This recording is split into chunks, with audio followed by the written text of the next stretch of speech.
Hello, you are listening to Trump Republic Radio. It is July 29th, 2017. I'm your host, Enzo Quesada, and as always, I'm joined by my co-host, Bobby Hester. Hello, everyone. This week, we're recording the midweek a little early because Bobby's going to be on vacation. So we decided to do some prep the last couple days to get this ready. We're doing it over specifically the 2018 primaries. Correct. But that also plays into the midterms later that year. Right, for the midterms in November. Now, we've been doing stats over the different races. Bobby, you've been focusing on the Senate and the governor races. Correct. Well, I've been looking more into the House situation since every single House seat is up for election. I think we should start off with saying when the primaries are going to be happening, though. Well, the primaries are different for every single state, so it's worth more mentioning it as the states come up. Yeah. I will tell you one thing, that Texas holds the very first primary of all of them, and that's on March 6th. So there are no primary elections in any states before that.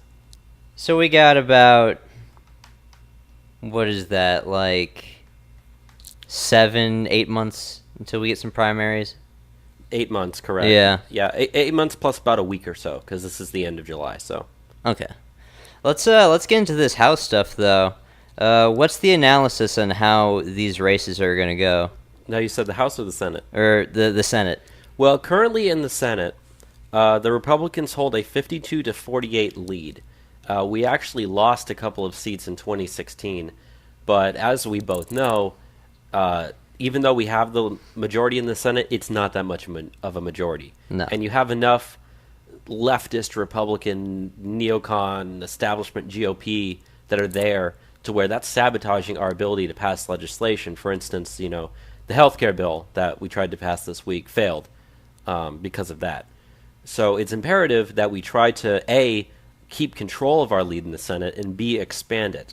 Now, as it stands right now, there are 33 Senate seats up for re-election. That's how it is every single, because it's staggered. Since they serve 6-year terms, 1/3 of it is up for re-election every other year. But as it stands right now, there are 23 Democrats up for re-election, 2 independents, and 8 Republicans. So we have to defend 8 seats and try to challenge potentially 25 of them. Now, we've gone through every single seat up for re-election, and we've looked at who's running, and we're going to say who we think's going to win, or at least what party we think's going to win. But before we get to that, it is worth mentioning that of the 23 Democrats that are up for re-election, 10 of them are in states that Trump won, and 13 are in states that Clinton won. So those 10 Democrat seats in states that Trump won are the ones that the Republicans are going to be focusing on the most. And that's what we're going to be talking about first here. Yeah. So let's just get right into it. So the first seat that we're looking at here is in Florida, Bill Nelson's seat, and his approval rating we have it set up to where the approval rating for election is first and then current. No, the way that we have this set up, I know none of our listeners can actually see this, but we have the percentage of the vote that they got in 2012 when they were elected and their current approval rating. Okay. And so we're using that plus, who we know, how Trump did in the election versus how well Clinton did in those respective states to just make our own mind and determine who we think is going to come out on top. Okay. So Bill Nelson in 2012 received 55% of the vote and currently has a 53 percentage approval rating. We categorize this as a lean Democrat race because Florida, it's a swing state. It's a purple state. Yeah. But when you have approval ratings in the 50s, you do have the advantage as the incumbent in a race like this. Right. And that kind of goes for all elections. No matter who the incumbent is, they do have the immediate advantage in that race, even if they are unpopular. And that's something that's worth noting. Now, no one has really officially declared that they're running against him yet, at least for the Republicans. However, there are 2 that we wanted to point out, and one is Governor Rick Scott of Florida. He's thinking about running, and in the primaries, he's polling at 41%.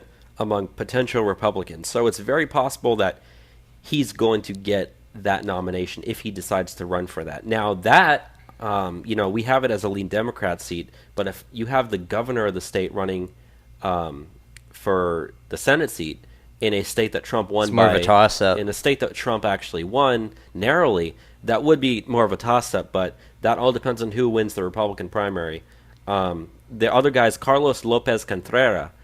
He's a Republican. He's the lieutenant governor right now. He's thinking about running, but his primary polling is only at 3%. So it's unlikely he would get that nomination for the Republicans. So at least in Florida, I think it's going to come down to Bill Nelson and Rick Scott.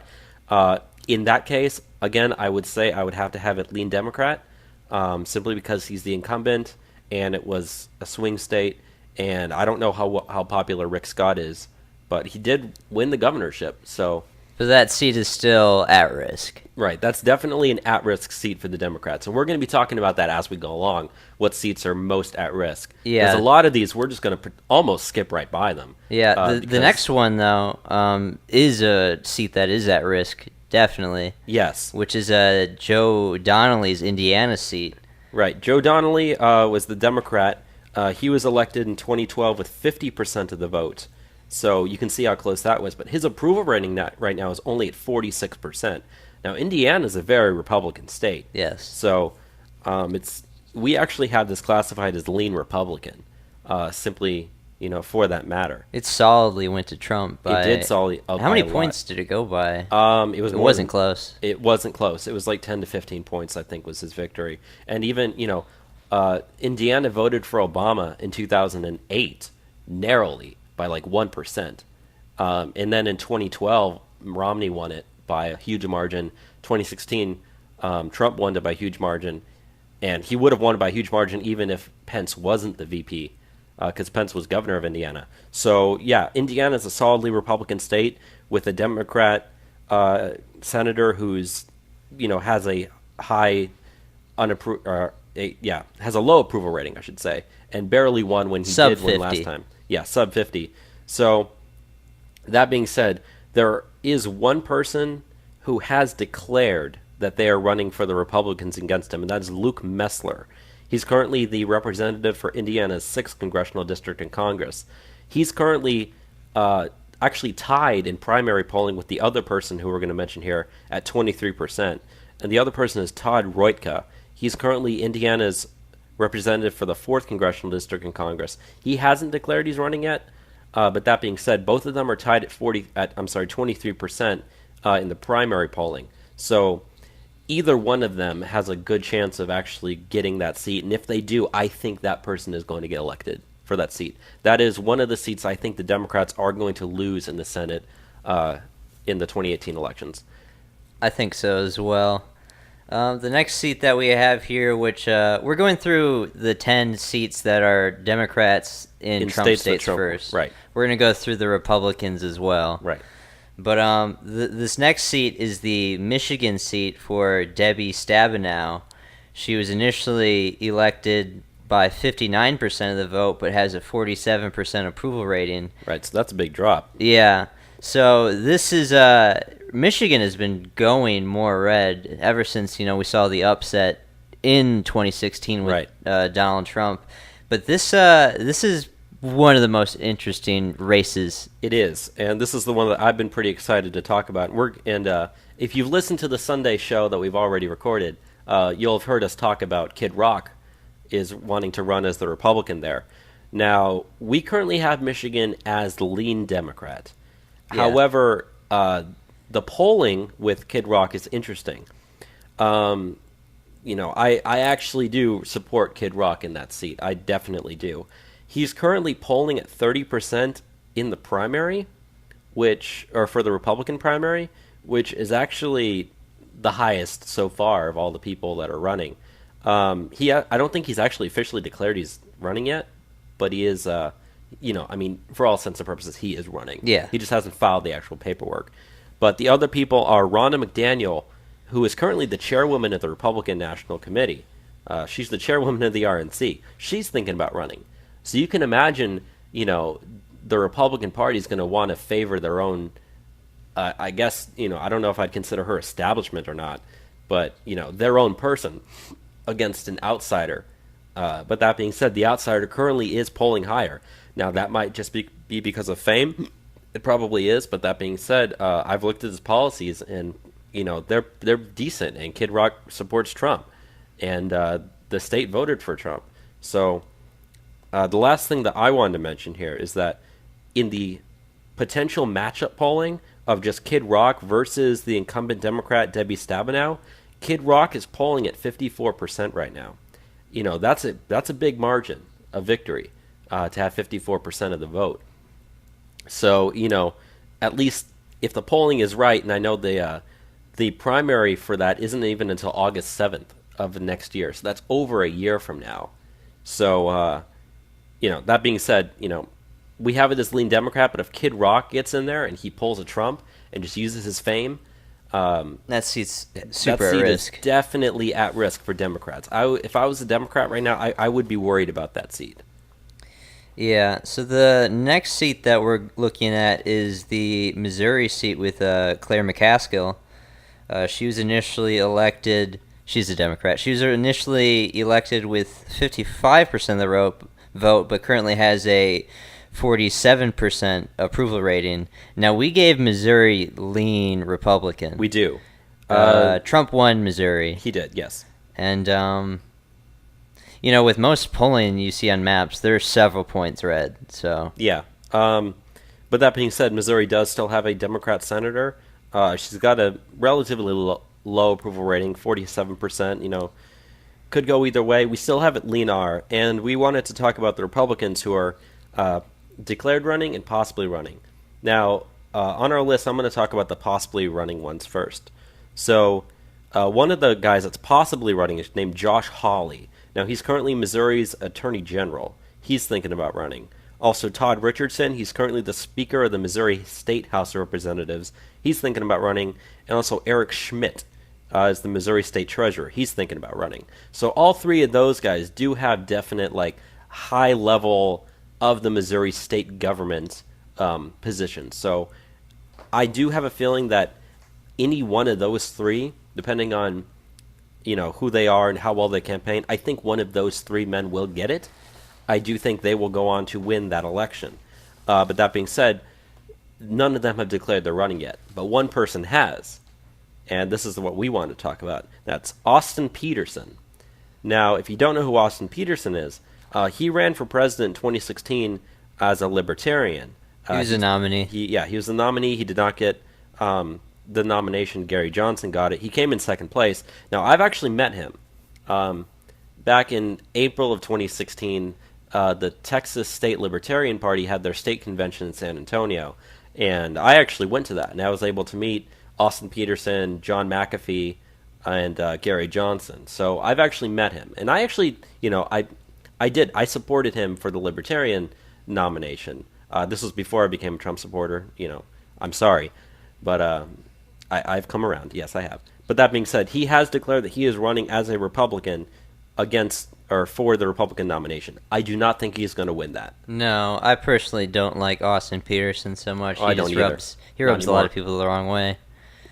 But yeah, Claire McCaskill's seat is That's definitely it's at risk. At-risk seat for Democrats. The next seat that we wanted to look at was the Montana seat held by John Tester, another Democrat. But this one we actually have him safe. He came in with 49% of the vote. He has a current approval rating of 57, and even though Montana is a very red state, we made this race lean Dem just because he's doing so well. Yeah, he has a high approval rating. He was elected.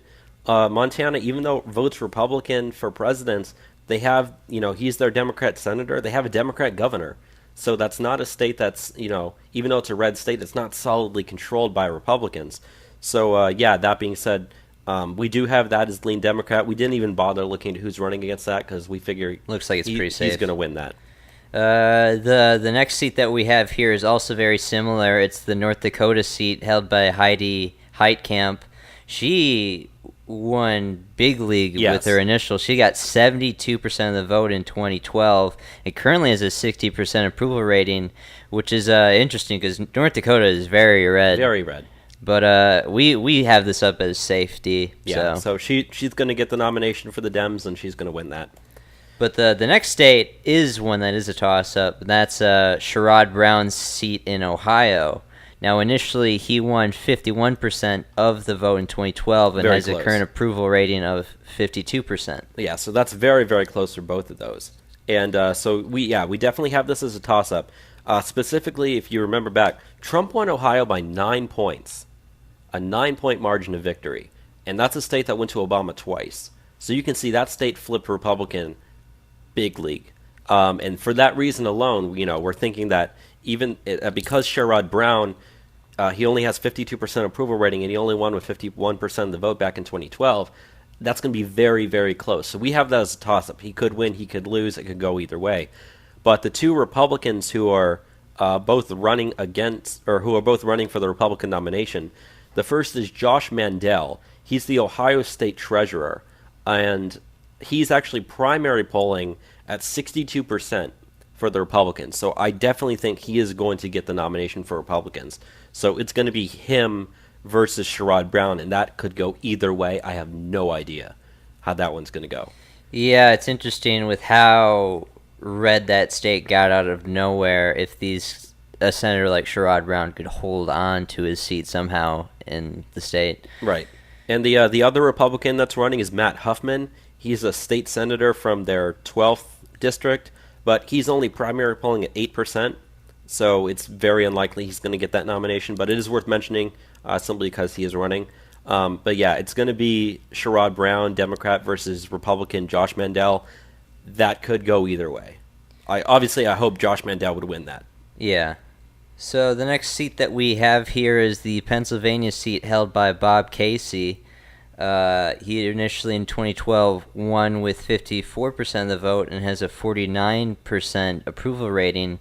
But, Pennsylvania went to Trump. It's turning more red day by day. You look at how voting registration by party affiliation there are a lot of Republicans in Pennsylvania now. Yeah, and I know I've mentioned this on the show several times, but in every single swing state, with the exception of Colorado and Virginia, since the election, Republican Party registration has done better than Democrat Party registration. That means they've either cut into Democrat leads in those individual states or expanded on their own. And Pennsylvania it's one of those states. So yeah, you're absolutely right. It is turning more Republican. Even a state like Michigan, we mentioned that earlier. It's becoming more Republican. So I just wanted to point that out, even though I've pointed that out before. Yeah. Who do we have running potentially against? For the Republican nomination for the Pennsylvania Senate seat, we have two people who are running right now. We have Jim Christiana, who is a state representative for their fifth district, and Rick Saccone, who is a state representative for their 39th district. So those are both guys in the Pennsylvania State House. They're both running. We don't really have very much information on them. But that being said, with a state that went to Trump unexpectedly for many people, a guy who has a pretty much 50-50 approval rating, that one, we have that labeled as a toss-up. It could go either way.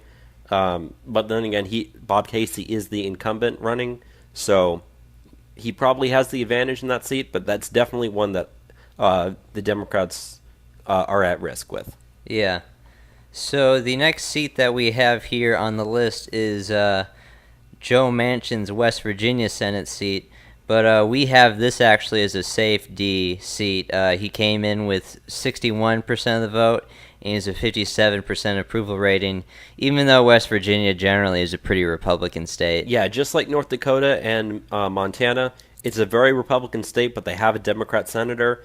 He's very popular within that state. So yeah, we have that as a safe Democrat. He's gonna win that again. Yeah, but the last Senate seat of a Democrat in a Trump voting state is Tammy Baldwin's seat in Wisconsin. Now, in 2012, she had 51% of the vote, but currently has a 44% approval rating. Yeah, we currently have this as a toss-up. Now, Trump winning Wisconsin, that even shocked me. I mean, I knew it could happen, but I didn't Surprised think me. it was going to. That was one of the few states where I was really, really surprised that it went that way. But that being said, again, that's another state that's becoming more red every day. Scott Walker, the governor, he's won several recount elections or recall elections, and it went to Trump. So that's definitely a seat, especially since Tammy Baldwin, the current incumbent Democrat, she only has a 44% approval rating. So it's very possible that she could lose that seat to whoever is the Republican. Now, there's only one Republican who's actually running, and his name is Kevin Nicholson. He's a businessman, and he's a member of the Wisconsin Board of Veterans Affairs. He's really the only person that's running right now for the Republicans, so I guess I could say he might get that nomination. I hope he would win. We have to wait for more candidates to come out, though. Yeah, you're definitely right. And the primary for that isn't until August 14th, 2018. So that's still over a year from now. Yeah. And so that one's way too early before the primary, but it's also, we have that listed as a toss-up. Could go either way. Should we just blaze through these Democrats that are running in states that Hillary won? Yeah, we have 13 Democrats running in states that Hillary won. Yeah, we'll just blaze through them real quick. We have California with Dianne Feinstein. She's going to win. Yeah. Connecticut's Chris Murphy. He's definitely going to win. Delaware, Tom Carper, definitely going to win. Hawaii with Mazie Hirono, definitely going to win. Maryland has Ben Cardin, definitely going to win. Massachusetts, Pocahontas, Elizabeth Warren. She's, even though we have this listed as a safe Democrat seat, it's worth noting that even though she has a 56% approval rating, there are some Democrats who are trying to challenge her for her seat. So even though I think she probably will get the nomination, if she somehow gets upset for the nomination, the Democrat is still going to win there. That's just worth pointing out. And then in Minnesota, even though Minnesota, Clinton won, it was very, very close. But Amy Klobuchar, she's their senator. She has a very high approval rating there, so she's going to win. Now, the next one we have up is New Jersey with Bob Menendez. Now, in 2012, he got 59% of the vote, but he currently only has a 40% approval rating. Now, New Jersey is a very Democrat state. Yes. So this is another one where if he has someone challenging him for the Democrat seat, it's possible he might not get renominated. But that being said, whoever is the Democrat is going to win there. Same with New Mexico. We have Martin Heinrich. Now, he won in 2012 with 51% of the vote, and he currently has a 48% approval rating. So that's pretty much 50-50 there. But that being said, he's going to end up probably winning if he gets his nomination again. Next up, we have New York with Kirsten Gillibrand. She's going to win. Rhode Island has Sheldon Whitehouse. He's going to win. Virginia is Tim Kaine, and we all know Tim Kaine, right, Enzo? Yes, slimy Tim Kaine. Yes. He actually only has a 50% approval rating in his state. But that being said, I do think, his popularity that he's gained since being the Democrat vice presidential candidate under Clinton might carry him a little bit higher. Okay, this is where I might challenge you on this. Okay. Corey Stewart has expressed his interest to run against Tim Kaine for that seat. Now, you remember back to the gubernatorial race, Corey Stewart just narrowly lost that. It was a primary, wasn't it? Yes. He just narrowly lost it, but he's extremely popular in the state, and he has that sort of Trumpian persona and how he carries himself and how he runs a campaign. So, generally, I do see Virginia as a lean Democrat state. Yeah. It went to Hillary. I thought on election day there's a chance Trump could win, but I always had Trump losing Virginia. I thought there was a chance, but Virginia's a hard state to win. Ever since Hillary picked Tim Kaine as her VP, I always had Virginia listed under her column. Yeah.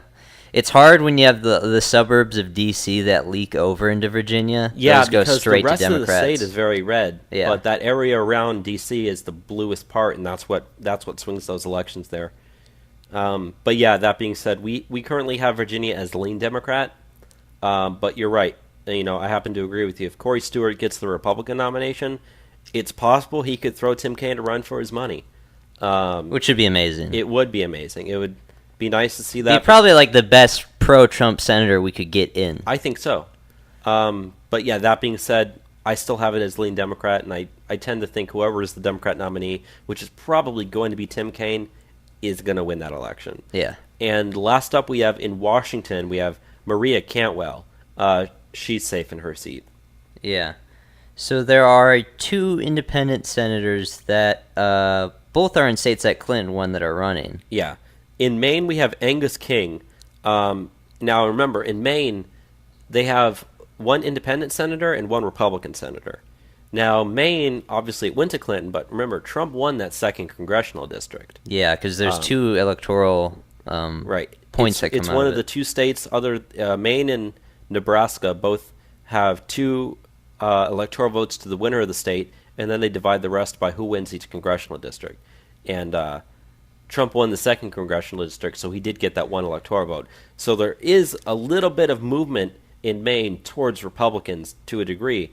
And Republicans can win there since they do have 1 Republican senator. But that being said, Angus King has a 67% approval rating as an independent, so I think he's safe in that seat. If you don't know who he is, he's like a lean Democrat independent. Yeah, he caucuses with the Democrats.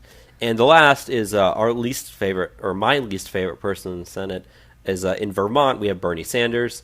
Now, he has the highest in-state popularity of every single senator in their own respective states in the entire country. He's got a 75% approval rating, and in 2012 he got 71% of the vote. So, there's no way he's going to lose that seat. Yeah. Unfortunately.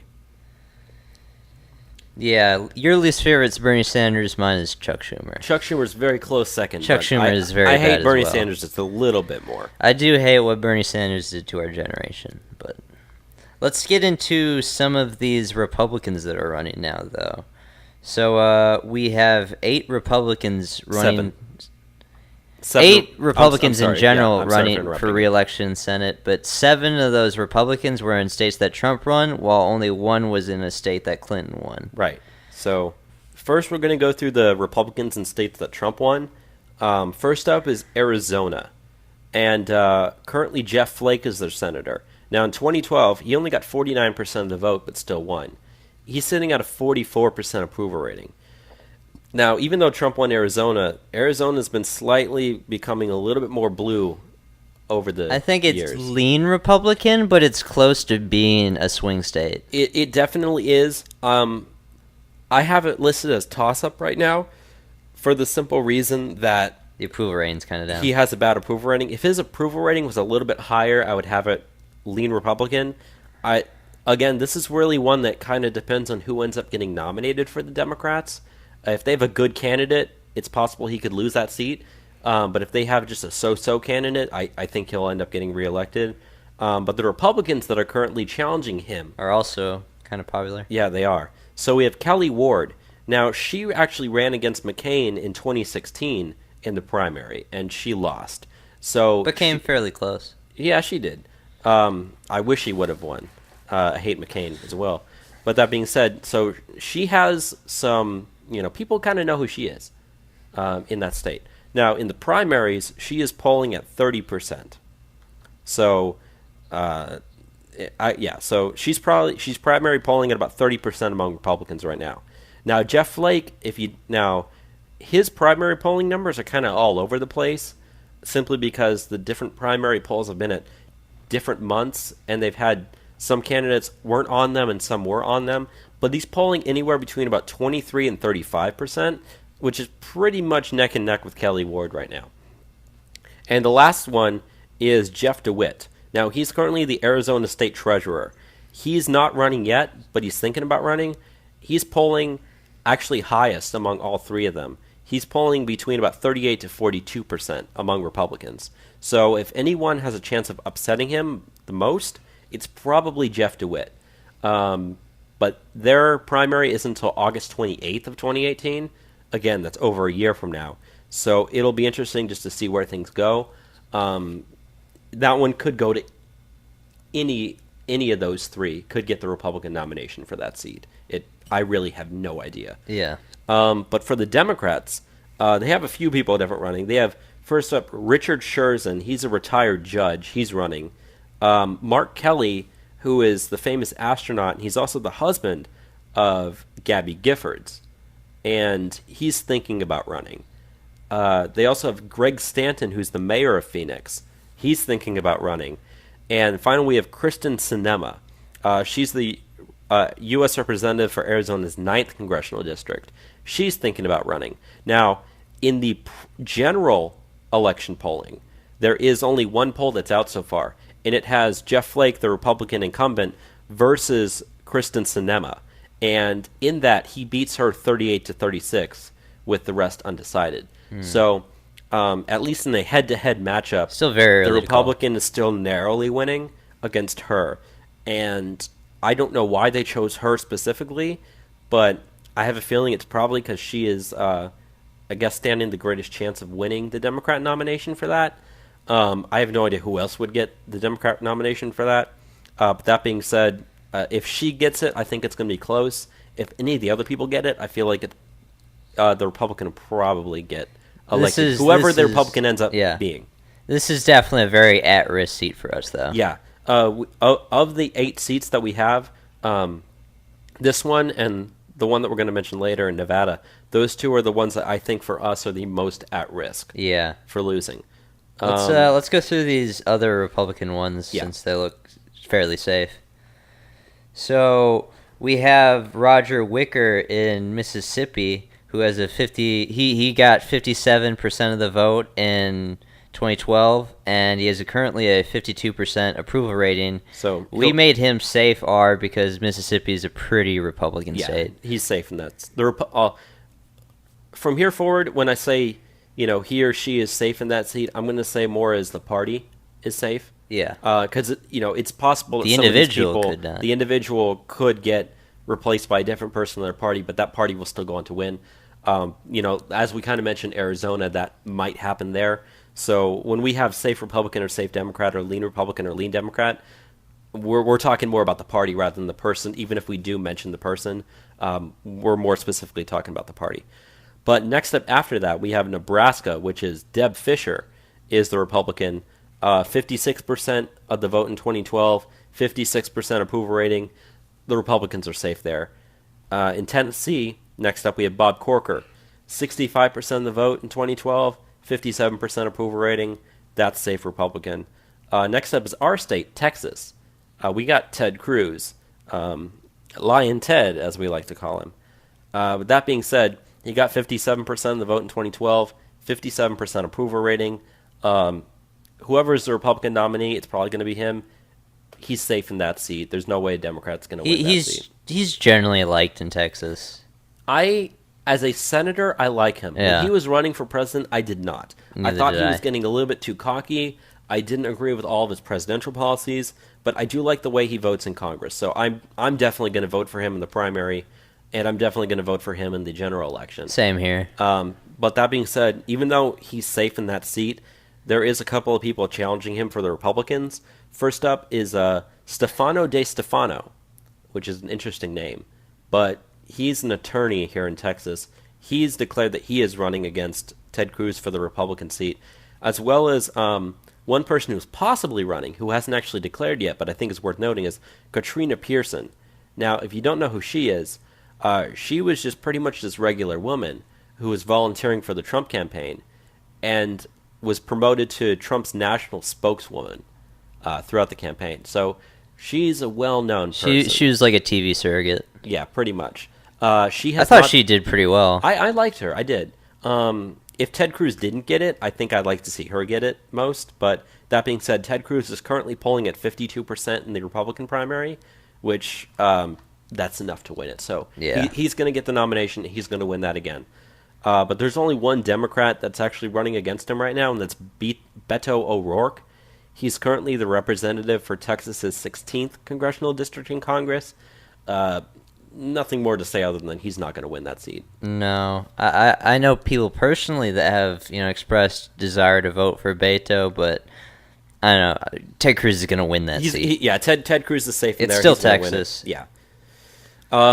Last up, we have two more states to talk about for the Republican states that have Republican senators. That went to Trump. Yeah. Next up is Utah with Orrin Hatch's seat.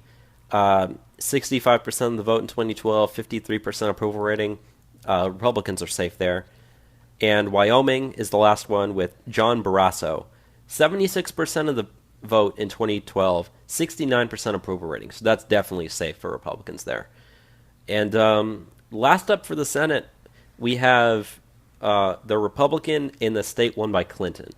Now, of all of the Republican seats, this one is definitely the most at risk of all, even more at risk than Arizona's seat with Jeff Flake. And this is Dean Heller's seat in Nevada. In 2012, he won with only 46% of the vote. He only has a 43% approval rating right now. And there are two Democrats who are declared running against him right now. The first is Jackie Rosen. She's a representative from Nevada's 3rd Congressional District, as well as Diana Titus. She is a representative for Nevada's 1st Congressional District in Congress. Worth noting, though, is she's polling at 45% against Dean Heller for the general election.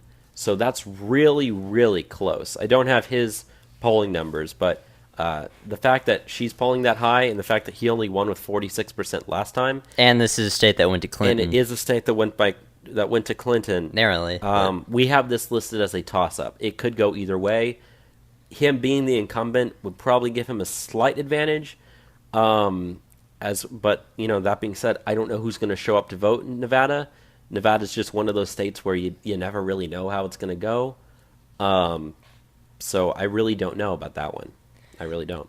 Overall, what do you think of the prospects for the Democrats and the Republicans for the Senate races? For the Senate races, how do you think this is going to go out in the end? Well, I'm going to scroll back up to where we have the 10 Democrats in states that Trump won. I think that we will probably end up flipping at least Indiana and Missouri, and maybe Ohio, and maybe Pennsylvania, maybe Wisconsin. But I think we'll pick up at least 2 from those seats. 2 or 3 maybe. 2 to 3, potentially up to 5 at the most, but 2 at the least.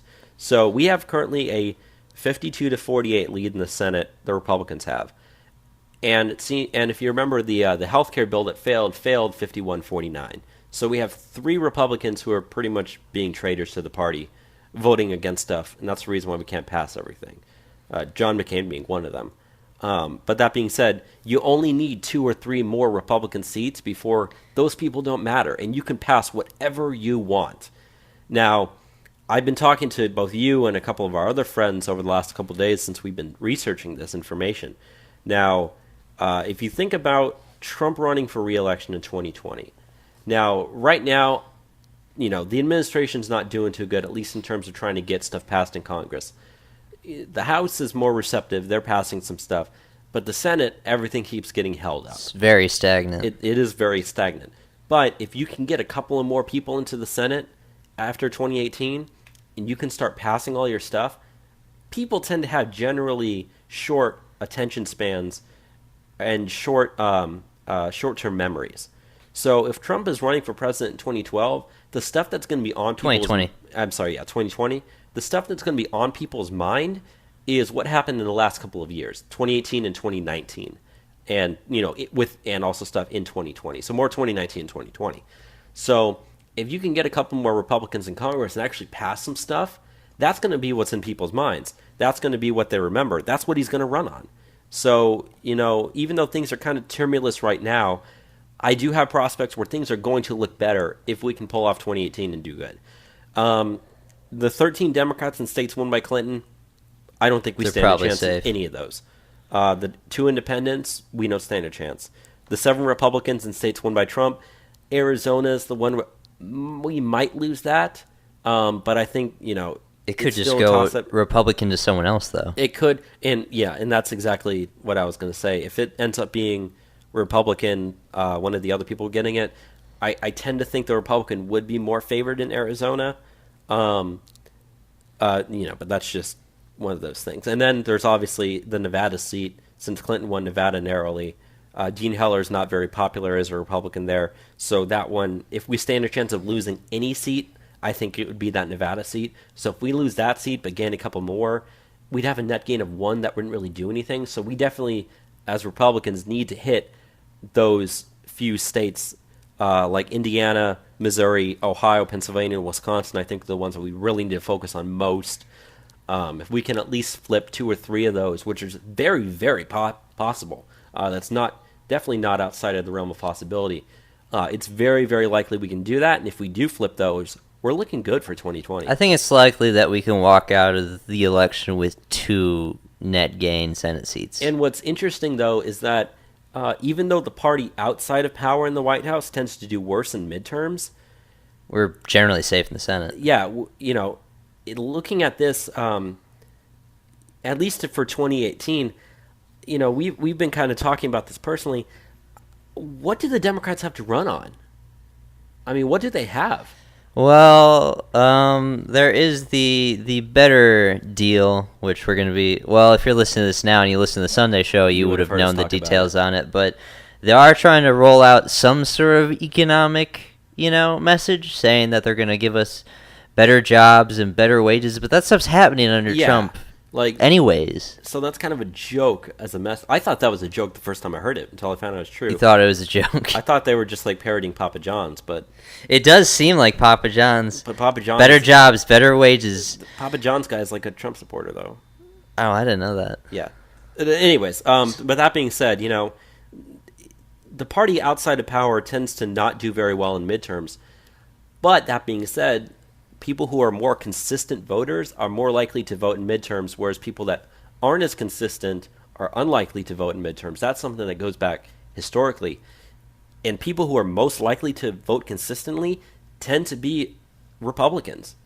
And, once this midterm comes up, especially in some of those swing states for those Senate seats, I think it is very possible we might flip some of those.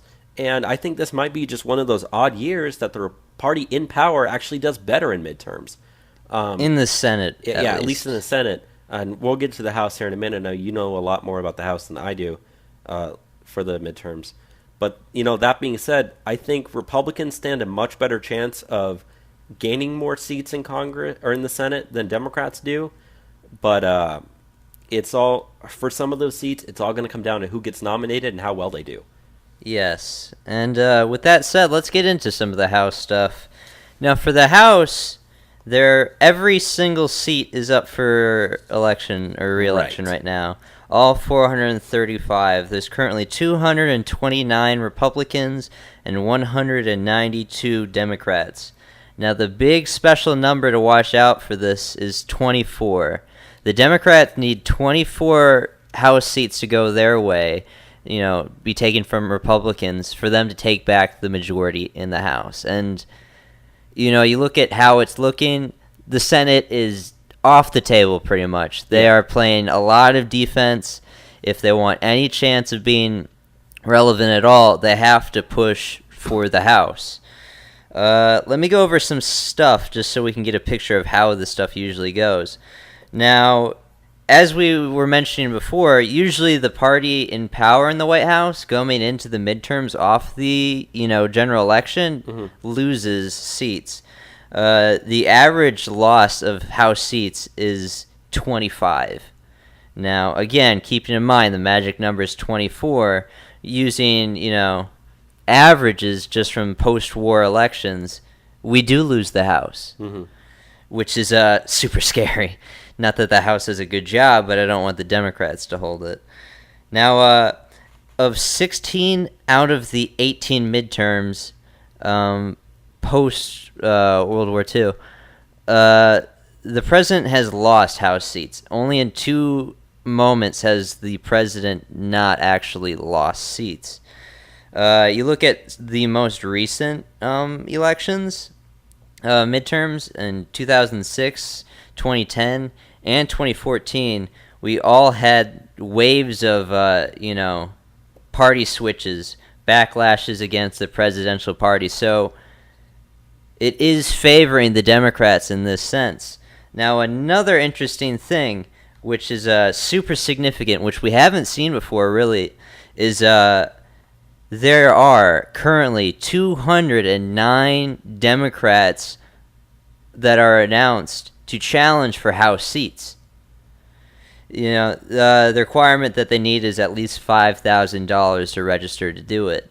But if you look at past years, in 2015, there was only 44 additional Democrat challengers. In 2013, there was only 45. You look at the past four, midterm cycles, it's not even adding up to what we have for this current year of 2017 challengers announced. Now, you can look at this two ways. There are a lot of Democrats looking to run, which means there's going to be a lot of competition to get the Democrat nominee. So they are going to have to waste a lot of money battling each other before they can even face an incumbent Republican in the House. Right. Which it doesn't bode well for them in that sense. So I don't think there is complete reason to believe everything's chaos. But there's some other numbers as well that kind of points to Trump in better straits than we see. Let me try to find it for a second. Well, as you're mentioning that, I'm just going to say that even though that's a $5,000 requirement to be registered with the FEC, that's not really a very high amount. But the fact that it's so early on in the cycle, I mean, we still have pretty much like a year until most of the primaries even happen, is very striking compared to previous cycles. And they said that so far there are 105 different Republican incumbents that have a Democrat challenger, whereas at the same time in 2009, only 50 of the Democrat incumbents were up against Republican challengers who had 5,000. So of those 209, 105 of those are in the Republicans. So pretty much that means that half of them are already running against each other in those seats. So if you really want to look at, how many Republican seats is that running against, it's actually about half. And the money does play a big part. I mean, we talked about it, I guess not this last Sunday, but the Sunday before, the money numbers for their fundraising. The Republicans currently have a war chest of $44 million. Right. While the Democrats have on hand, it's $7 million, but then have $3 million in debt. And their fundraising is down compared to Trump alone's fundraising is more than the Democrats. Yeah, Trump himself in June of 2017 raised $16 million. And the Republican Party itself raised $13 million. So here's the thing. You're the Democratic Party. You have to play defense in all those states where your senators are, in Trump states. And arguably the Senate seats are more important than much the House more seats. Much more important than a House seat. But, there are seats as well in the House that you need to protect. Mm-hmm. How do you spread this money? How do you go on offensives to try and get seats? How do you spread this money? When, after the fact, you're having so many people in these primaries facing each other, it's kind of a nightmare in that sense. I do not envy the situation they're in. And if you think back to it, think about those 4 or 5 special elections that have been held since the election last November. Specifically look at the Montana seat and then the Georgia seat that drew all the attention. Look at the Georgia seat. The Democrats spent $20 million on one special election to try to just win one House seat, and then they ended up losing it. Compared to the Republican, they outspent the Republicans, I think it was 17-1, and they still lost that seat. And I know they're not going to blow $20 million on every single House seat. That would be absurd. But they did it with John Ossoff, and they lost. But even though that was high profile, are you going to start wasting a whole bunch of money on seats that you can't win? There are a lot of Republican seats that are, for instance, Wyoming. They have a statewide representative, super Republican state. If you're the Democrats, you're not going to want to waste a single penny there. Same thing as if you're a Republican in some super representatives from the LA area. I doubt you're going to waste much time supporting your candidates there. So what it really comes down to is swing districts that could go either way. That's where they're going to pump the most money into. And even those tend to favor the Republicans who are already in those seats. And so even though the Democrats have a bunch of people that have already declared they're running, like you said, they're going to have to run against each other first. And we've said before, the Democrats don't really have a message right now. Like, in a sense, the only message they have is we are the anti-Trump party. I mean, the polls showed that. Remember we talked about that on the show. I think it was last week. Was it like 53 or 63% of voters see the Democrat Party as only the anti-Trump party? I think it was 51%. 51%? It was really close. Yeah, something like that. But only something like 20% thought that they actually stood for something. Yeah, so you only have like 20% of voters, and most of those are probably Democrats, actually think the Democrats stand for something. Majority of voters see them as simply the anti-Trump party. They don't really have a message. They have no fundraising right now. The Republicans have momentum. The Republicans have fundraising.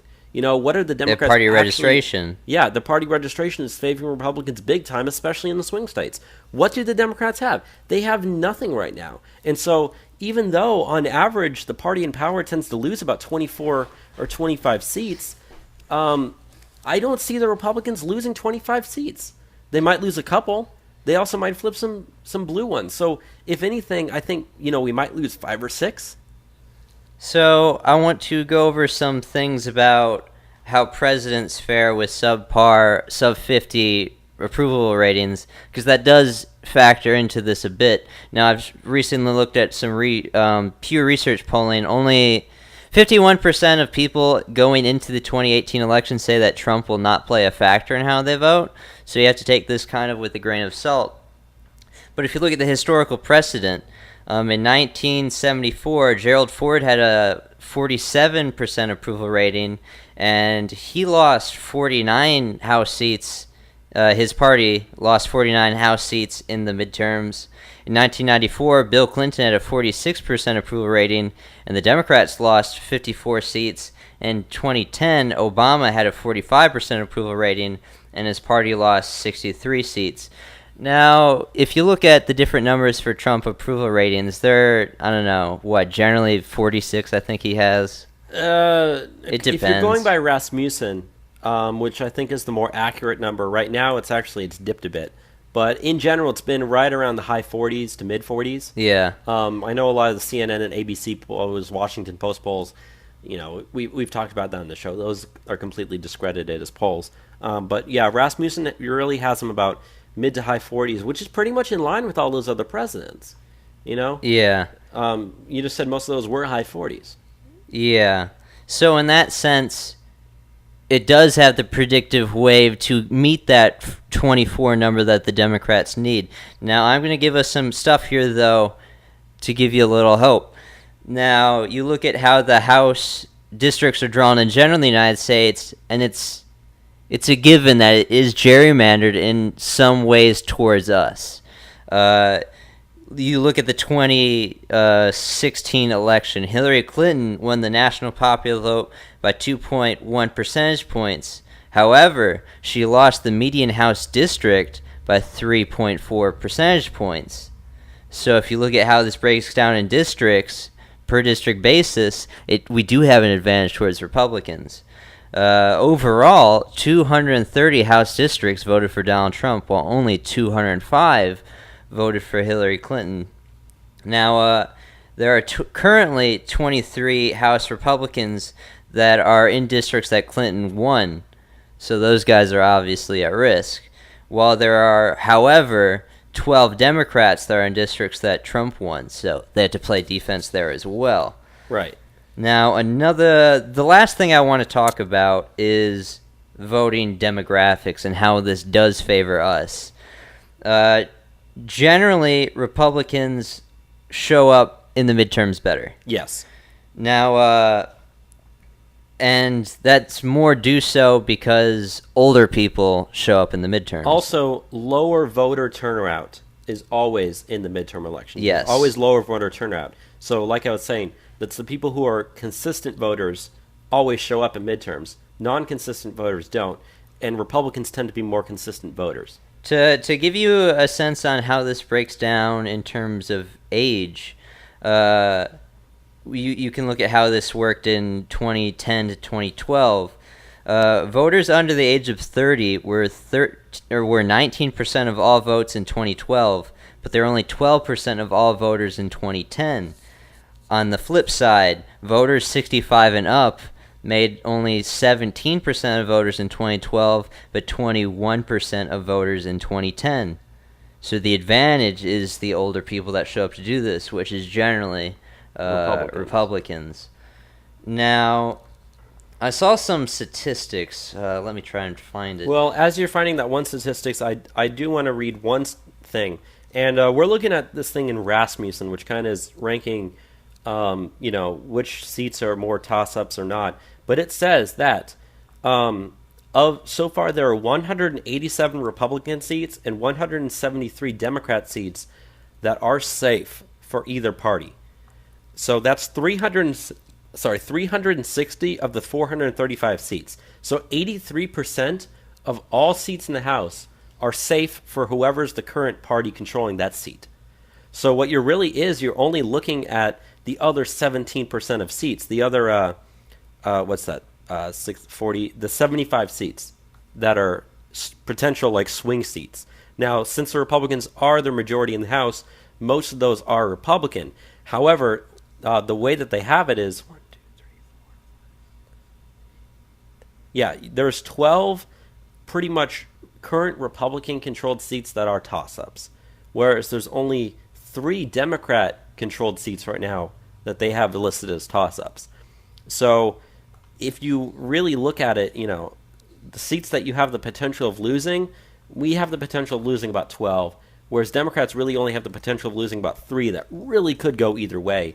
Just obviously that's going to depend on how much money the Republicans spend. They do have more money right now. How enthusiastic the voters are, who shows up, what districts go which way. So, in general, this is going to be a very, very competitive House race. This is going to be very important. More so than previous years. So, did you find what you were looking up yet? Yes. Okay. So, overall, Nate Cohn of Upsot, he did some numbers checking out the different demographics on how this plays to the Democrats from the 2016 compared to the midterms. And since, Democrats usually don't turn out as well with their demographics they play to, he predicts it's a net 3 points less than what they're given in the general election to the midterms. That's a significant amount of 3 points. That's very significant. So what does that actually what does that mean for the House races then? It doesn't predict how the houses are going to go which way. It just means that you can see a significant drop-off in turnout that the Democrats have from the general to the midterms. Yeah, and I think that, turnout alone is what really drives most elections. So all I have to say is that given the fact that the Republicans currently control the House, plus the fact that party registration for Republicans has done much, much better than Democrats since the election, plus the fact that Republicans have a lot of fundraising going on and Democrats have very little, plus the fact that Democrats have lost several of those special elections pretty much embarrassingly since in those special elections, and they wasted a bunch of money on those, plus the fact that you have generally lower voter turnout in midterms, plus the fact that Republicans tend to show up more even with lower voter turnout. I do suspect that we will hold the House. I suspect that we probably will lose a few seats. I don't think we'll lose very many. Because like you said, the 24 seats, that's on average. It could be more, could be less. The average is 25 seats. 25 seats. We have 24 If the Democrats can get 24 seats, they have the majority. So I think if we'll probably lose about 5 or 6 is my prediction. Now that could change. Yes. Between now and then. This depends a lot on how the GOP can use Congress leading up to it. If we can start having some legislative victories, their approval rating for the House is going to go up, and there's a better chance that we can get these guys reelected. Yeah. If they continue to putz around and not do anything, which, I mean, they're about to go on, like, what, 5-week recess, and they haven't done anything. Yeah. Yeah, they're probably going to lose some seats. I think, personally, I'm not going to be as optimistic about this. I think there's a really good chance that we lose the House. And if that happens, that derails the Trump administration pretty bad from what we do. Yeah. Hopefully that doesn't happen, and we'll have to see. But yeah, I mean, I really don't see us losing the House. I think we'll lose a few seats. We are not going to gain seats in the House. I know that. We are not going to gain seats in the House. No, that's not happening. We're going to lose a few seats. I don't think we're going to lose a majority, but that's just my prediction versus yours. We'll see who's right. Again, we're still over a year before most of the primaries even happen. We're still like a year and a few months before the general election. Anything could happen before now and then. Yes. But even though we're about an hour into the show, we just want to close by going through some of the governors that are up for re-election. And obviously this isn't as important as House and Senate seats, but it is, worth mentioning and worth paying attention to.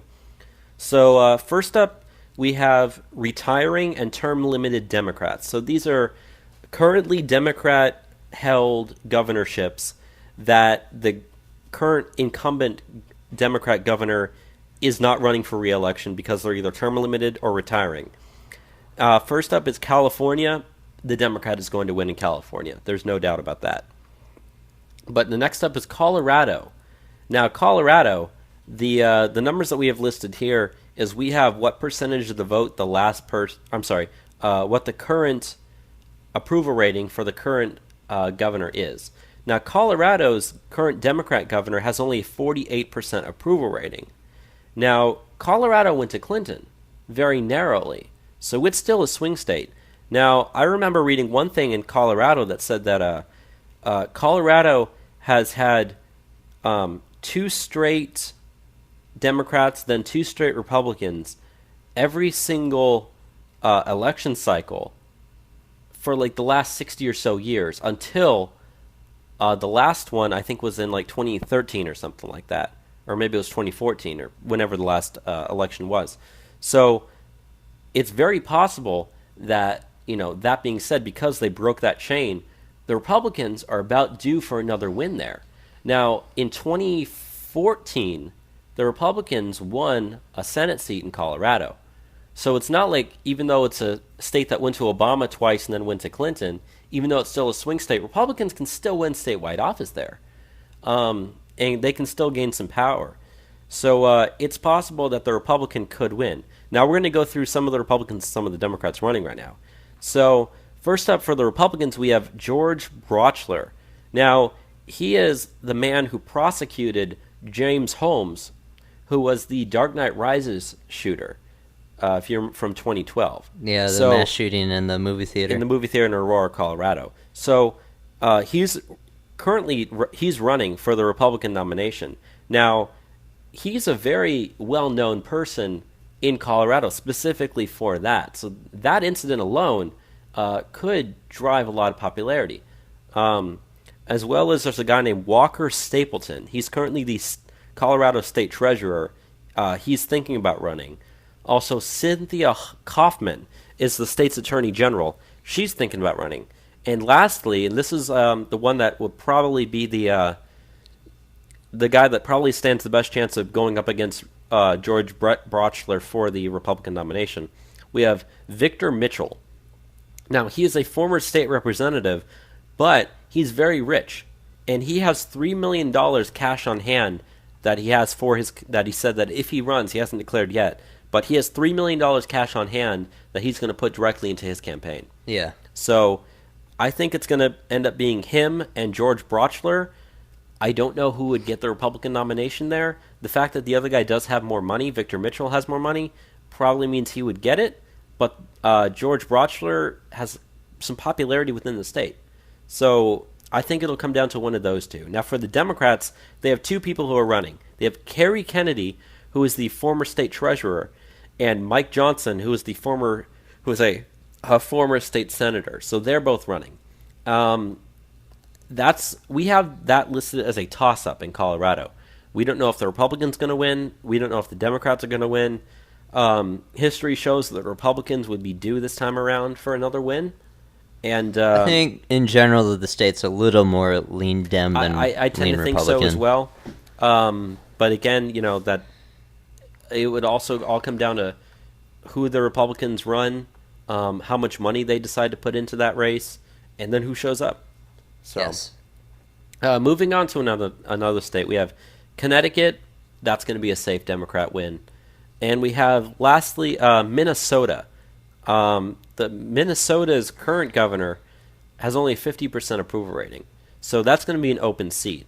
Now, 50% approval rating in a state that went to Clinton by only about 1%, a state that's historically Democrat, yet seems like it's starting to go more Slowly Republican, going red. slowly a little bit. I wouldn't be surprised if Trump made a push for Minnesota in 2020.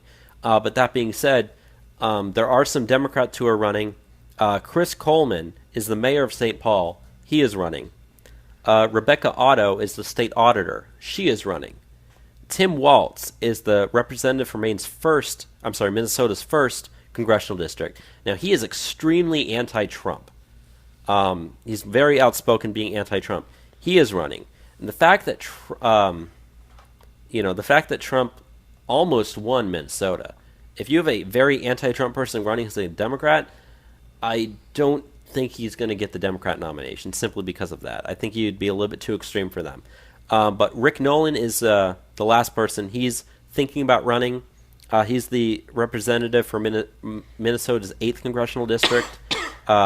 He's possibly running. So of all those people, I tend to think that Chris Coleman, who's the current mayor of St. Paul, I feel like he stands the best chance of getting the Democrat nomination, which means he's probably going to end up becoming the governor, since it is still a lean Democrat state that we have listed. Yeah. For Republicans, there's really only one person who's declared he's running, and that's Blake Huffman. He's the Ramsey County Commissioner. So you got a county commissioner versus the mayor of like your largest state, or your second largest city in your state. So The Republicans need to come up with someone if they want this. yeah, they're going to have to come up with someone better if they want to win that. I do think that the Democrat probably is going to end up winning that election. Yeah, lean Democrat on that. Right. So next up, we have Democrats who are running for re-election. First up, we have David Ige in Hawaii. Hawaii is a very blue state. He's going to end up getting reelected. In New York, we have Andrew Cuomo, and he's got a 62% approval rating. Cuomo's the worst. Yeah. Democrat state, popular Democrat governor within your state, he's going to get reelected. In Oregon, you have Kate Brown. Oregon's a blue state. She has a 58% approval rating. She's going to get reelected there. But next up, we have Pennsylvania. Again, Pennsylvania, it's a swing state. The current governor is Tom Wolf. Now, in the last election, when he was elected governor, I forget what year it was, he got 55% of the vote. He currently only has a 48% approval rating. Yeah, so I'm sorry. I completely misspoke what I said. His approval rating is actually in the 30s right now. He got 48%. Never mind. I mistyped something there. But he's the incumbent governor. His approval rating is only in the 30s right now. So he's pretty unpopular. He has declared he's running. Now, there are a bunch of Republicans running against him. You have Paul Mango is a wealthy businessman. He said he's running. You have Scott Wagner is a state senator. He's also very wealthy. He's running. Now, there's two other people who are thinking about running. We have Mike Turzai is the Speaker of the Pennsylvania House, and Rick Santorum, who is the former U.S. Senator from Pennsylvania. I hate Rick Santorum. Rick Santorum. He's thinking about running. I don't think he will. I think it's going to come down to Paul Mango and Scott Wagner. They're both wealthy, and they're both running. And the reason that's important is that the fact that they're both wealthy, they both have a lot of money to spend. It's a swing state. It went to Trump.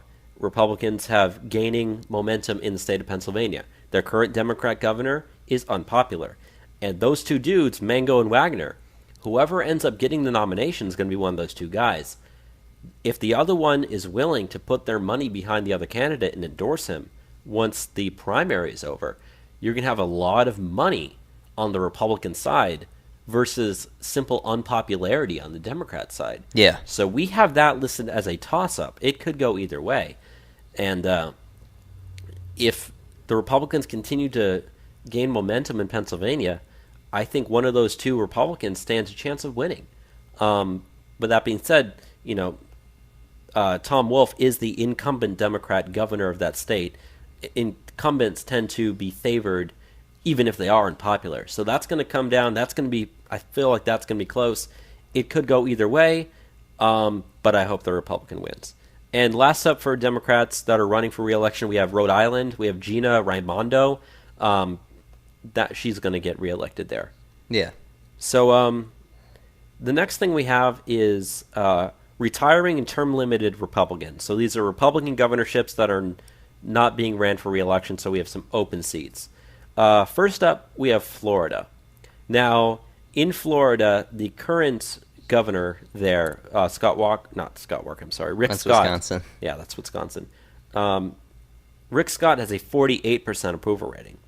So it's close. But you have, in terms of the Democrats running against him, no one on the Democrat or Republican side has really declared that they're running for that seat yet. So it's still wide open. But for the Democrats, you have Glenn Graham, who is a former representative, and you have Andrew Gilliam, who is the mayor of Tallahassee. They're both Democrats. They're both thinking about running. As well as you have Adam Putnam. He's the Florida State Agricultural Commissioner. He's thinking about running. So, Trump won Florida. And you have a Republican... Fairly narrowly. Yeah, fairly narrowly. It's like 1.2%, I think. And then you have a current Republican incumbent, even though he's not going to be running. I think it's because of term limits. But that being said, we have that listed up as a toss-up. It really could go either way. If Trump momentum continues, I think the Republican would win. If some anti-Trump backlash or a bad candidate goes up for Republicans, then I think that one of those Democrats could end up getting that seat. So the next few that we have are, we're not going to go into too much detail. We have Georgia. We have that as lean Republican. Idaho is safe Republican. Whoever's the Republican's going to win. Kansas has had some troubles recently, but still I think the Republican is favored there. And we have Maine, which, like we said, Maine... Maine's a blue state. It's middle of the road, kind of. Maine's a blue state. They do have a Republican senator. Trump did win one of the congressional districts. It's still listed as a swing state, but their they do have a current Republican governor, and he or she has a 48% approval rating. So that's still really, really close. But no one's declared no one's interest really declared their seat. We have that as a toss-up. It could go either way. But next up, we have Michigan. Now, Michigan, the current Republican governor has a 51% approval rating. Now, Michigan, I do want to go into some detail here talking about this.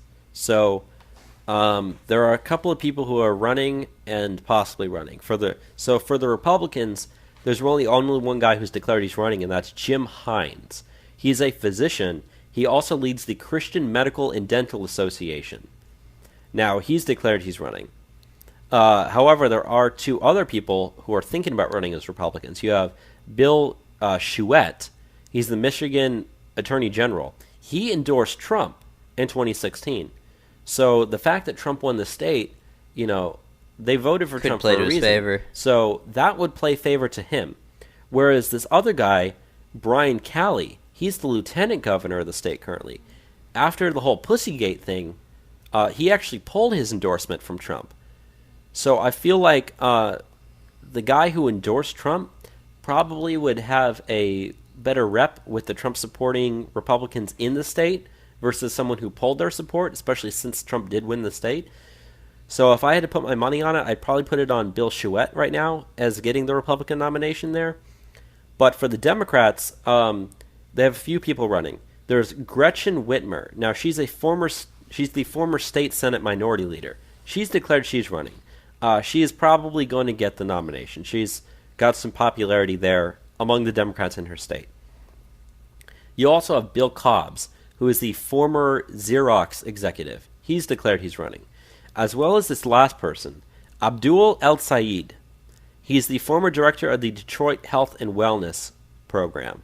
He's declared he's running. Now, I received a chain email the other day saying that, like, George Soros is trying to put his support behind Abdullah Saeed. He's trying to get him elected as Michigan governor so that he can run in 2020 or 2024. Now, I extremely doubt he would ever get elected president. Yeah. At all. But that being said, he does not have very much popularity within the Democrat Party in his state right now. So no matter who's I've seen videos of him. I've seen videos of him too. And when I say he doesn't have as much popularity, I don't mean he's unpopular. I just mean the other candidates have more popularity and stand a better chance of getting the nomination than he does. Yeah. So right now I think it's going to be that Gretchen Whitmer person as the Democrat versus probably Bill Chouette as the Republican. That can go either way, that probably. That really could go either way. But next up we have Nevada. Now, like we said, Dean Heller was the senator in Nevada. He has a low approval rating. But the current Republican governor of Nevada has a 71% approval rating. Think about that. 71% approval rating as a Republican governor in Nevada. In a very blue or purple state. Yeah, in a purple state. So the reason I want to mention this state is one of the Republicans running is Adam Laxalt. Well, he hasn't declared he's running yet. He's Adam Laxalt. He's the Nevada Attorney General.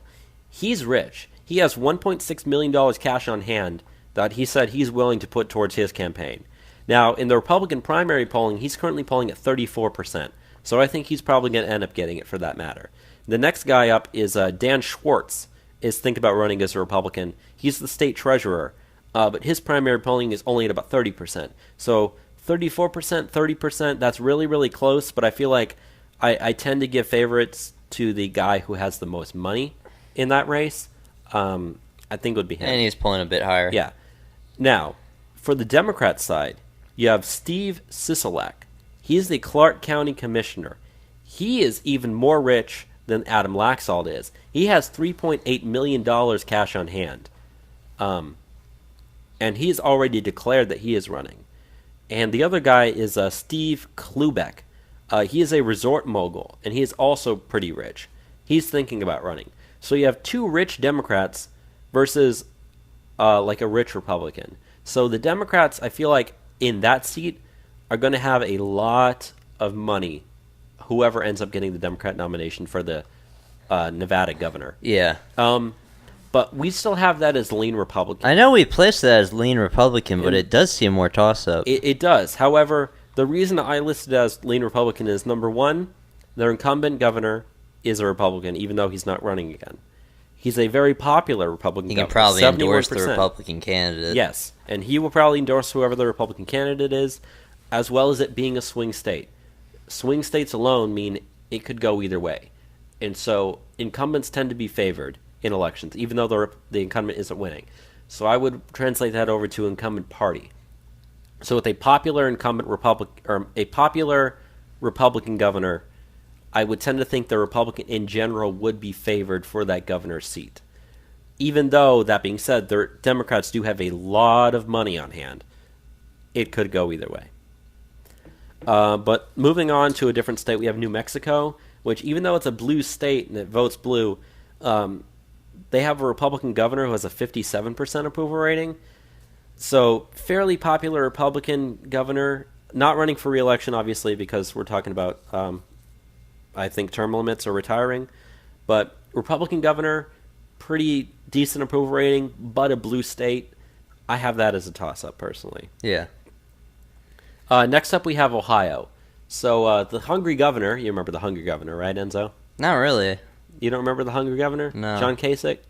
Oh, yeah. Yeah. I hate that guy. He is not running for re-election. I'm not sure if it's term limits or he's just not running, but thank God he's not running. Bad. He actually has a 64% approval rating in the state. So that's worth noting. We have Ohio's lean Republican.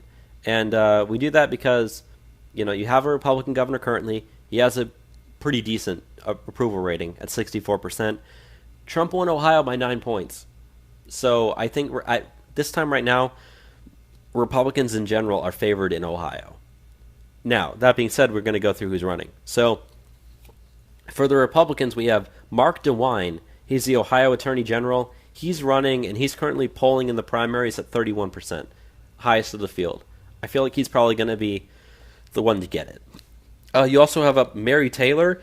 She is the Lieutenant Governor of Ohio. She's primary polling at 10%. She's running.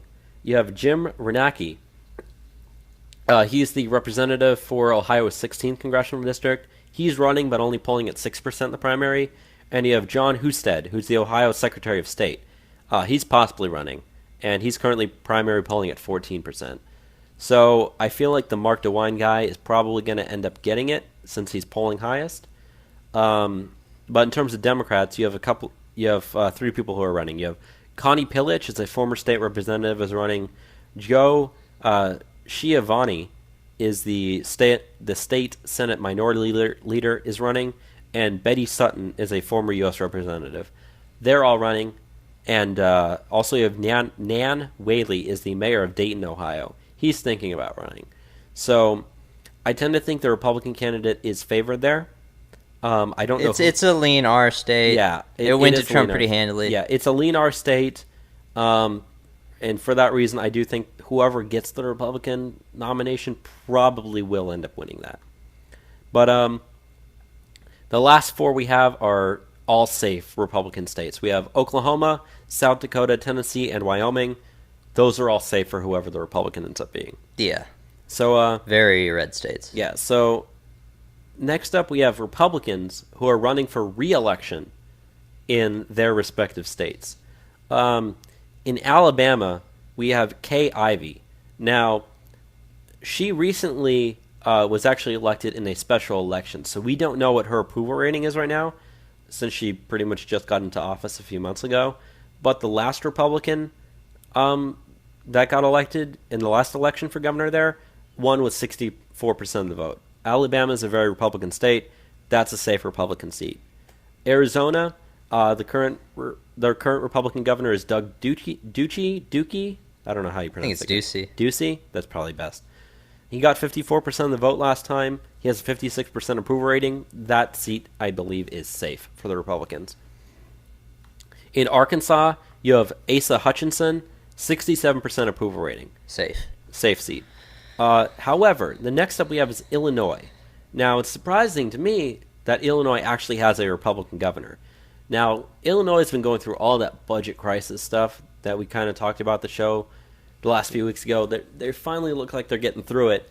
But their governor is Bruce Rauner.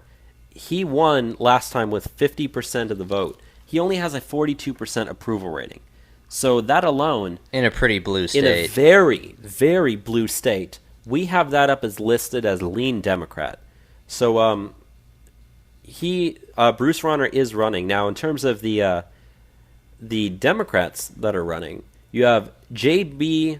Pritzker is a venture capitalist. He has $7 million cash on hand that he's willing to spend on his election. And you also have Chris Kennedy, who is the son of Robert Kennedy, who is the brother of President John F. Kennedy. So he's a member of the Kennedy family. So obviously, members of the Kennedy family, name value. Yeah, they have a lot of value there. But you have J.B. Pritzker is loaded. $7 million that he's going to spend towards his campaign. He's already running. I think that whoever gets the Democrat nomination is going to end up upsetting the Republican for the governor of Ohio. You could pretty much say likely Democrat, I think. Yeah. With how it's going. Yeah, I tend to agree with you there.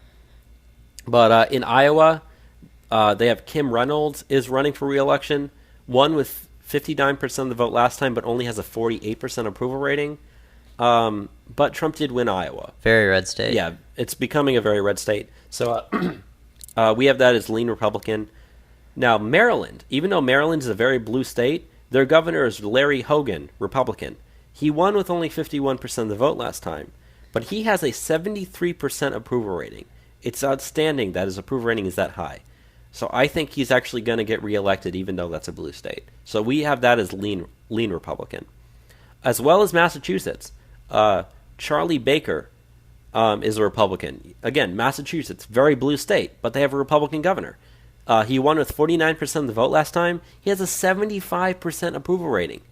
You know what that is, Enzo? What? That's the highest approval rating of any Republican governor in the country. And he's in like the bluest state there is, Yes. of Massachusetts. But that being said, he's popular, so I have that as lean Republican again.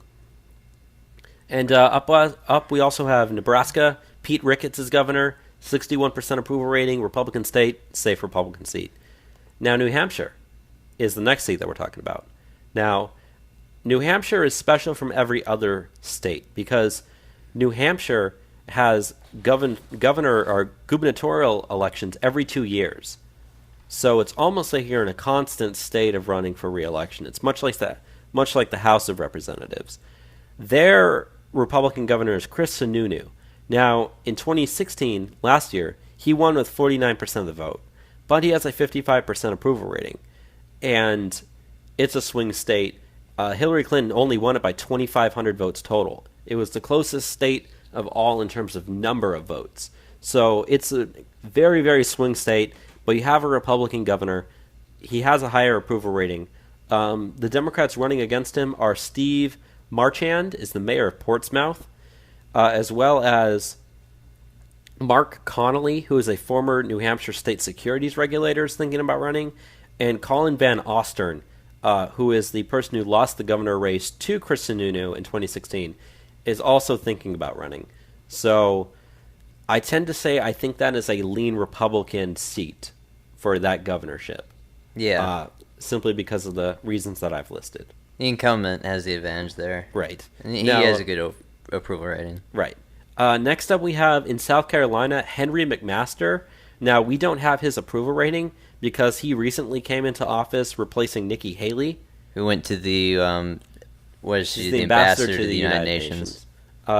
He's only been in office for a few months, so we don't have his approval rating yet. But Nikki Haley won with 56% of the vote. And South Carolina is a solid red state, so I think that's a solid Republican seat. Next up, we have our home state here of Texas. Now, Greg Abbott is running for re-election. He's currently running unopposed on the Republican ticket. No one's even trying to challenge him. And even on the Democrat side, no Democrats have announced that they are running for Texas governor yet. Now, when he won in 2014, he got 59% of the vote. He currently has a 64% approval rating. So Texas, yet again, solid Republican state. That is a safe Republican seat. Greg Abbott will be your next Republican governor of Texas. I love Greg Abbott so much. Yeah. We Governor love Greg Wheels. Abbott. So he's definitely going to have some rallies around here somewhere. So we'll see if we can meet him again. But another surprising state when we were doing this research that I found was Vermont. Vermont is one of the bluest states in the country, but they have a Republican governor, Phil Scott. He was elected with 53% of the vote last time, and he has a 68% approval rating. So it's interesting that the state that gives you Bernie Sanders, one of the most far-left people in the country, has a Republican governor. Yeah. So, but that being said, Also, not a lot of people. yeah, not a lot of people at all. I have that as lean Republican. I think he'll get reelected. And the last state we have in terms of Republicans for reelection is Wisconsin. Your favorite state, Enzo, right? Yeah. Originally from. Yeah. So Scott Walker, who we've seen speak. Yes, we have. We have. In Orlando. Yep. He's faced several recall elections. He's won them both. Trump won Wisconsin. So Wisconsin is a state that's slowly becoming more and more red from being a solid blue state. But he won with 52% of the vote last time, but only has a 46% approval rating. So that seems kind of iffy. However, he's currently running unopposed as a Republican, and there are no Democrats running against him yet. So because of those reasonings right now, we have that as lean Republican. So Scott Walker will probably get elected for another term. Scott Walker is pretty good in my opinion. Yeah. And the last thing we have up before we're going to end this episode is the one independent governor who's running for re-election. And that is Bill Walker in Alaska. He won with 48% of the vote last time and has a 43% approval rating. Now, even though he's an independent, he is Republican-leaning.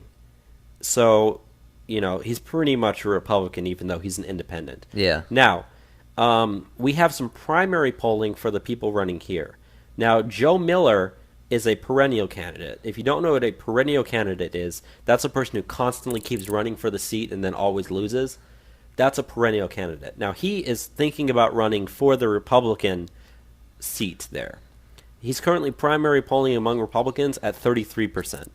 Now, Bill Walker, even though he's the incumbent independent, he hasn't announced he's running for re-election yet. He's still thinking about running, but he's generally lean Republican as a governor. But we have primary we have primary polling with him amongst other Republicans for the Republican nomination. So if he was to run as a Republican, he's currently polling at 25% among Republicans. So the Joe Miller guy is polling higher than him. Now, in terms of Democrats, we have Mark Begich. He's a former U.S. Senator. He's thinking about running. Now, he is currently polling at 49% among Democrats. So he is probably going to be the Democrat nominee for that seat. If he runs. Now, the question is, though, is if it's Bill Walker as an independent against Mark Begich as a Democrat, the independent incumbent would probably win re-election, even though he has a pretty low approval rating.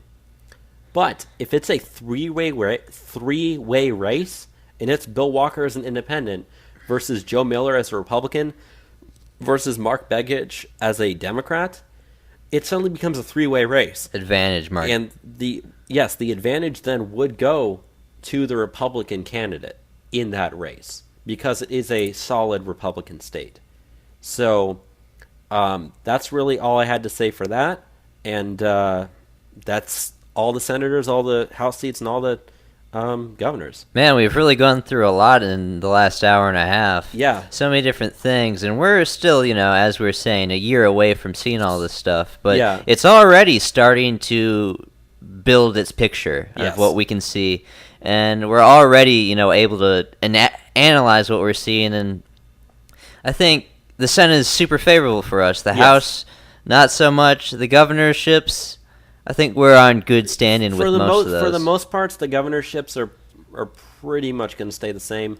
A few might have the possibility of flipping, and that's for both parties, really. Yeah. So controlling governorships is really more important for the politics of those individual states.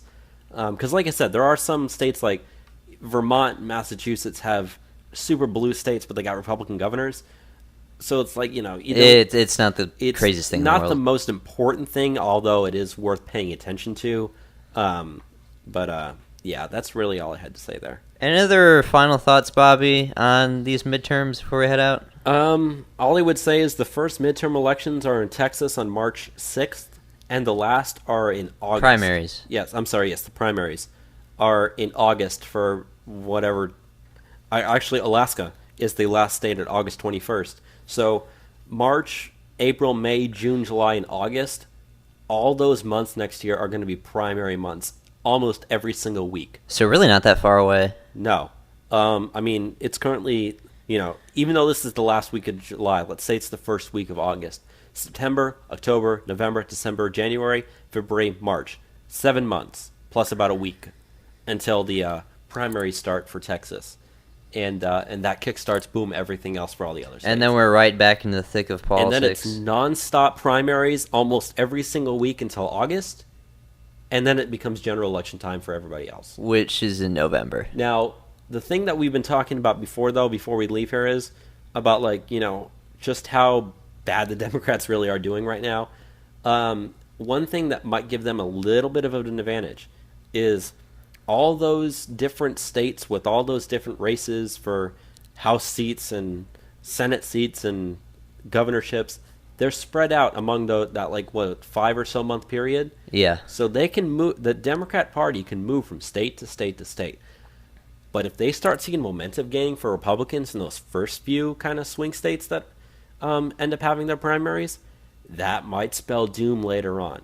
So it's worth something that all of us, especially us on this podcast, are going to be paying very, very close attention to. Most definitely. I don't have any other final statements to say on this. It's been a very interesting episode. It's very fun doing the research on this. Yeah, and it's also important to do the research because now we can come back and point to this research in future programs. Yeah, we'll come back, months down the line. We'll have an update on this stuff. When we're in the thick of the primaries, we'll be talking about the matchups that matter. I think we'll definitely, whatever is the midweek episode we do before March 6th, so the week before that election, even though that's on a Tuesday, so whatever the week before that, which I guess would be the last week in February, I think that week we're going to do a midweek with everything updated before the primary stuff starts again. Okay. So we might do one in between before then, but we'll definitely do one that week. Yes. And with that said, just want to say thank you again for listening, and have a good one. Goodbye, everyone. Goodbye.